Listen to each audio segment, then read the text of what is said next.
Good afternoon, my conscious brothers. How is everybody doing? Hello, hello, hello. What a beautiful Thursday it is. Enjoying my day. Not working too hard, not gonna lie. Enjoying the summer, hanging out today, just sort of, petting my dog. Enjoying my new shirt that I got at the Fabulosity Fashionista pop-up shop there in Smithfield. Highly recommend you people just jump on by and go see my friend Lisa, see what she's got going on. And I want to introduce myself to anybody who's on here who doesn't know me. I am Galen Apt, the Style Sherpa. I'm the founder of the Conscious Dressing Methodology.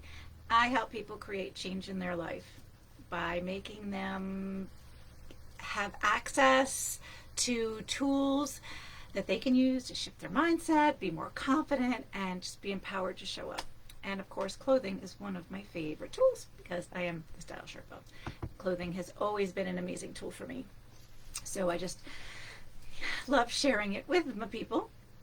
And today I am talking about something that I came up with called the edge of the meadow syndrome.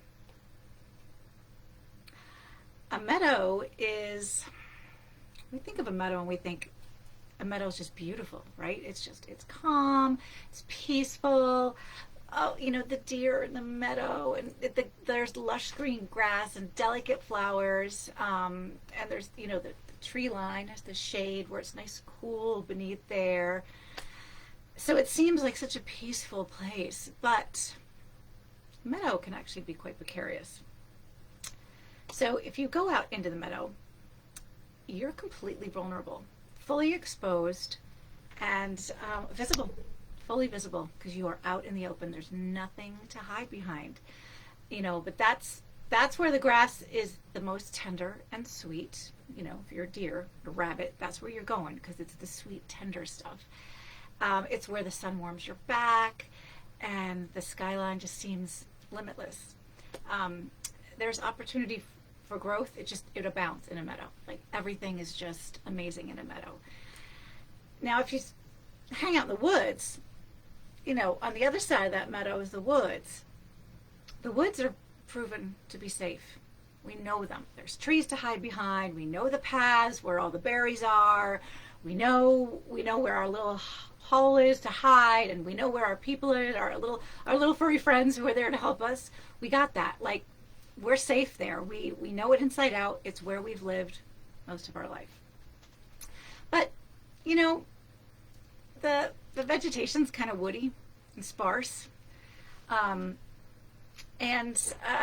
Frankly, it's not all that sunny. The sun only shines down sporadically, and you can't see the sky at all. So growth is pretty limited here. It's minimal at best in the woods. And then you have a place in between, the edge of the meadow. Right? Edge of the meadow, it is a space in between the known and the unknown. It's a space where you come to when your spirit is yearning for something more, for growth, new experiences, to be set free, to explore the possibilities, to see what's out there, what is possible. Some choose to say in the known, in the woods, which is totally fine, right? This is a judgment-free zone, and some people like the known, they like the comfort of it. It's a perfect place for them, and they're happy there. Some people are running forth, arms flailing, woohoo, here I come, change, bring it on, people, bring it on, I can't wait to see what's happening, damn the torpedoes, here I come. And they're whooping it up and having a great time. And then some stay on the edge of that meadow. We're like longing for change, but clinging to the known, but not really happy because they don't want to go back, but they're afraid to go out and be visible. Ugh, that's just horrifying. So they're torn between the voices of the warning and the promise of more. So watching those, they know, head in both directions, some back to safety, saying, you're crazy for even thinking about it, and some just throwing themselves into life with abandon. And it's a hard place to be. it can kind of make you frozen. Like, oh my God, I don't know. Am I going forward? Am I going backward? I'm not happy, and I don't know, and I don't know, and I'm just not sure. Vulnerability is a very tough thing to step into, to voluntarily step into. So I'll tell you a little bit about my experiences with vulnerability and my path of coming through that. So a couple of years ago, decided it was time to start working on this aspect of myself because I wasn't very good at it. I was that girl who I was going to do it myself. And if I didn't know how to do it, I was going to figure it out. And I don't want to ask for help. That, just the thought of asking for help literally made me nauseous. Not kidding. Like, made me just want to toss my cookies. Like, to ask for help was horrifying. And I thought, yeah, that's not good. That's probably not good. And I found I was at a point where I did need some help. I was at a point where I couldn't help me anymore. And I knew I needed somebody else, or maybe many somebody else's, to help me, guide me, and help me get over this hump and onto my next thing. So I started tiptoeing myself into vulnerability. And one of the areas in which I was extremely challenged was doing videos. I was fine in front of a still camera, take my picture, that's fine, whatever, move on. But a video camera comes out and literally, like, your hair's blowing because I have just run away from you so fast. I don't want anything to do with a video camera, TV camera, nothing. I don't want any of that. I was horrified by it. But I knew if my business was going to reach more people, if I wanted to spread my message, I was kind of going to have to do this. Boy, was that hard. And people who know me, people who were and are in my coaching programs that I have done over the last few years, can tell you full on, I was not comfortable in doing this. And it took months and months and months for me to even start trying videos. It was really, really hard. What I've learned through that, though, is that the more I pushed myself, I knew I was uncomfortable, so I knew I needed to be pushed, and I had to push myself because nobody else was going to make me do it. So I started getting coached on vulnerability, asking for help, and I started trying to do videos. And what I have learned through this is that it's gotten easier and easier. And frankly, I actually like being on camera. It's totally fun. I'm like, this is a great outlet for me. I love it. And how crazy is it that just like 3 years ago, you weren't going to see me on the camera. It wasn't going to happen. It just wasn't. Oh, hi, Patty. Hi, Kristen. Thank you. My top. I love my top. So yeah, those are my vulnerability. I'm being vulnerable about my vulnerability. Vulnerability sucks, and it's hard, and it's icky, and it feels gross, and especially when you're first starting to do it. But there are some life-changing things, and like positive life-changing things about being vulnerable. So I did a post earlier this week, some of you may have seen it, about the 4 ways in which being vulnerable can change your life for the better. So I just want to sort of review those and talk about them a little bit. So the first one is one of my favorites, is that it frees you from the judgments of others, because it removes the power of, oh God, what if they find out who I am and then call me out? They say that. What if they say that? Well, if you've said it first and said, you know what? I'm not comfortable on camera. I'm not comfortable asking for help. I'm going to ask you for help, and I want to vomit because I just said that.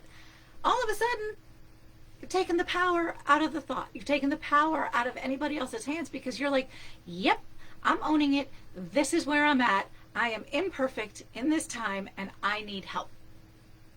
And all of a sudden, that weight of other people's judgments, it doesn't weigh anything anymore. It just, all of a sudden you're like, oh, I guess it doesn't matter. If they think, yeah, she sucks on camera, yeah, you're right. I did suck on camera. It was horrible. I hated it. Oh, wow. She does need to ask for help. She can't do it on her own. Nope, I can't. I need some help. So that's a big one. Another one is that it keeps you in a state of growth, which is so important to not stagnate in your life. So knowing where you're vulnerable, it's going to allow you to improve in those areas, shining a light on the things that we're not great at, that we need help with. It helps us to focus beyond those perceived limitations, and it encourages our growth because we're seeing, okay, you know what? This is a place where I'm not great. I'm insecure. I'm not confident in this area. It's like, oh, well, if I'm not, well, what could I do to become more confident in this area? It's just a natural progression. If once you've recognized it, chances are you're not going to ignore it. And if you do, you can only ignore it for so long before you're like, you know what? I'm tired of feeling this way about this thing that I am vulnerable about. It also allows the space for others to help you. It's for others to step into their genius to help you. And, you know, we all need to give, but we all also need to receive. It's important that we do both. When you're only giving and not receiving, it's not allowing other people to show you how much they care about you, what they can provide for you, and their level of knowledge. You have no idea what they know and the things they've read and the things they've done, that they're going to be able to bring that to you in such a way that it's such a blessing, and it's just going to make you feel closer. And that actually brings me to the fourth life-changing thing about being vulnerable, is it creates more open and honest relationships. You know, when you are honest with those who you're close to, who love you and who you love, and you say, hey, you know what? I'm not perfect. And they love you anyway. That's an amazing place to be, and say, okay, yep, I kind of have a raw little underbelly. I'm tender white underbelly, and I'm showing it to you, and I'm hoping you don't run away. And if you don't, I'm going to do the same thing for you. And that is such a gift if we can give that to each other. The ability to say, hey, I'm not okay. I'm struggling with this thing. And then to have someone else say, oh, you know what? Me too. Or I know someone who struggled with that, and this is what they did. And it allows us to help each other in a very organic, fluid way. And it's really the way we're meant to interact with each other in the first place. And I have found that over the years, by not being vulnerable, I definitely kept people at arm's length because I was afraid that they might see that I wasn't necessarily great at something, or, ooh, I'm not perfect, and I don't want them to see that. And then it added so much stress to me to be like, oh God, what if they see? What if they see that I'm not perfect? Oh my God. Well, frankly, it just makes me more approachable, right? I would rather be with people who are like, yeah, you know, I kind of suck at that. I'm like, okay, cool. I know someone who's great at that. Maybe they could help us. And then you've got a bigger group of friends. And to me, that is just a really, really nice place to be. And considering about 3 years ago, it was a horrifying place to be, I can tell you, it can be done. And the other side of vulnerability, the stepping away from the edge of the meadow into the meadow, is well worth it. And the ripple effect of all this is, you know, if we are showing up as ourselves, so if we're dressing for ourselves, because I'm always going to bring it back to clothes, right? So if we're showing up and dressing for ourselves, as ourselves, not hiding and not pretending to be something we're not, putting on the dress for the job you want, those days, I'm so glad those days are long gone. Because if you truly show up in your genius, in your way, you then allow other people to do exactly the same. Can you imagine a world where we all just showed up as our own fabulous selves, confidently and happily? That feels like a place I want to be. So that's why I do what I do.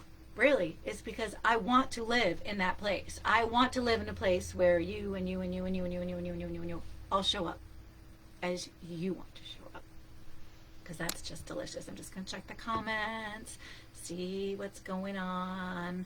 Nothing exciting happening. So, I think that's all I wanted to say today. I want to, again, try to keep these between 15 and 20 minutes to respect everybody's time. Want to plant a few seeds about the vulnerability and about choosing to step away from the edge of the meadow, into the light, into the sunshine, wearing what you want to wear, and having people go, I want to be like that. I'm going to step out into the meadow too. So be an inspiration. Come out into the meadow. I promise you it's fairly safe out here. We're all a little crazy, but we have cookies. I hope you have a wonderful, wonderful day. And drop a message about what you're vulnerable about. Because won't that be a vulnerable thing to do? It's a safe space, I promise. Enjoy the rest of your day.